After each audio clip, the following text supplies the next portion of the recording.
کہ D G I S P R general Ahmed Sharif Chaudhry نے جو ہے وہ کل رات کو کامران شاہد صاحب کے شو کے اندر انہوں نے شرکت کی اور فون کے ذریعے جو ہے وہ یہ ساری تفصیلات سے آگاہ کر رہے تھے. انہوں نے جو کچھ بتایا ہے وہ میں بالکل ویسے ورڈ ٹو ورڈ میں آپ کے سامنے رکھ دیتا ہوں. انہوں نے کہا 11 مارچ کو دہشت گردوں نے بولان میں ریلوے ٹریک کو نشانہ بنایا. دہشت گردوں نے جعفر ایکسپریس میں موجود مسافروں کو یرغمال بنایا. دہشت گرد دوران آپریشن افغانستان میں رابطے میں تھے. دہشت گرد مسافروں کو شیلڈ کے طور پر استعمال کر رہے تھے. بازیابی کا آپریشن فوری طور پر شروع کیا گیا. بازیابی کے آپریشن میں پاک فوج، ایئر فورس، ایف سی اور ایس ایس جی کے جوانوں نے حصہ لیا. دہشت گردوں نے 3 ٹولیوں میں مسافروں کو بٹھایا ہوا تھا. مرحلہ وار یرغمالیوں کو بازیاب کرایا گیا. موقع پر موجود تمام دہشت گردوں کو جہنم واصل کر دیا گیا ہے. دہشت گردوں کی کل تعداد 33 تھی. انہوں نے کہا کہ آج بھی خواتین بچوں کو بازیاب کرایا گیا. ہم نے بغیر نقصان کی یرغمالیوں کو فائنل آپریشن میں بازیاب کرایا.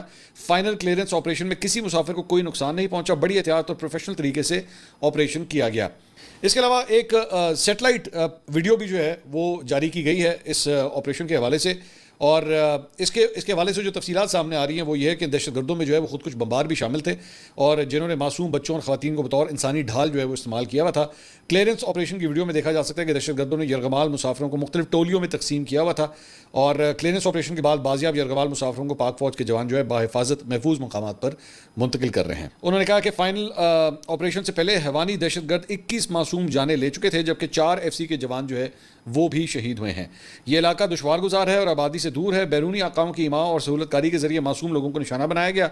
دہشت گردوں نے یرغمالیوں کو انسانی شیلڈ کے طور پر استعمال کیا. دہشت گردوں کا دین اسلام اور بلوچستان سے کوئی تعلق نہیں ہے. کسی کو بھی معصوم شہریوں کو نشانہ بنانے کی اجازت نہیں دی جا سکتی. جو لوگ ایسا کرتے ہیں کلیئر کر دوں دے ول بی ہنٹڈ ڈاؤن. اچھا، اب اس ساری گفتگو کے اندر جو ہے وہ 3 مختلف فگرز ہیں جو سامنے آئے ہیں. ایک 33 دہشت گرد جو ہیں وہ انہوں نے کہا کہ ہلاک ہوئے ہیں. انہوں نے کہا 21 افراد جو ہیں وہ شہید ہوئے ہیں. اب یہ 21 افراد کون تھے اس کے بارے میں ابھی تک نہیں پتا. اب ذہن میں رکھیے گا کہ میں دوبارہ آپ سے یہ بات کر رہا ہوں کہ یہ آفیشیل انفارمیشن ہے جو ایک آفیشیل کیپیسٹی میں آ رہی ہے. اگر ہم بات کریں ہماری جو سیاسی حکومت ہے اس کے پاس ایز سچ کوئی انفارمیشن ہے ہی نہیں.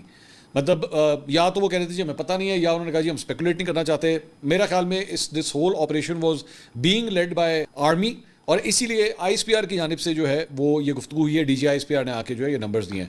بہت سے سوالات ہیں بھی، میں ایم پریٹی شیور آپ کے ذہن میں بھی ہوں گے، لیکن بہت سے سوالات ہیں جو ذہن میں آتے ہیں. ہماری طرف سے جو ہے وہ مطلب بتایا جا رہا ہے کہ جو فوج ہے، ایئر فورس ہے، اس کے علاوہ ایف سی ہے، ان سب نے جو ہے اس آپریشن میں شرکت کی ہے. یہ جو افراد تھے، یہ جو 33 افراد تھے، یہ ان کی کیا کیا شناخت ہوئی ہے، اس کے ساتھ ساتھ یہ ان کا کس علاقے سے تعلق تھا. ان کے تانے بانے تو most probably B L A کے ساتھ ہی ملتے ہیں، لیکن ابھی تقریباً کوئی 24 گھنٹے پہلے تک جو ہے وہ بی ایل اے کے مختلف اکاؤنٹس جو سوشل میڈیا کے اوپر موجود تھے، وہ تو جو ان کی جانب سے بیانات دیے گئے ہیں، جو انہوں نے جو پریس ریلیزز نکالی ہوئی تھی، اس میں تو انہوں نے کہا تھا کہ جی ہمارے ساتھ نیگوشیٹ کریں ورنہ پھر ہم ہاسٹیجز کو مارنا شروع کر دیں گے. اچھا، دوسری بات یہ کہ جو افراد شہید ہوئے ہیں جن کے بارے میں D G I S P R نے ساری انفارمیشن دی ہے، 21 افراد بتایا جا رہا ہے. وہ 21 افراد کون ہیں اس کے بارے میں ابھی فی الحال کوئی انفارمیشن نہیں ہے. بہت سے سوالات ظاہری بات ہے ابھی ان کے جوابات آنا باقی ہیں.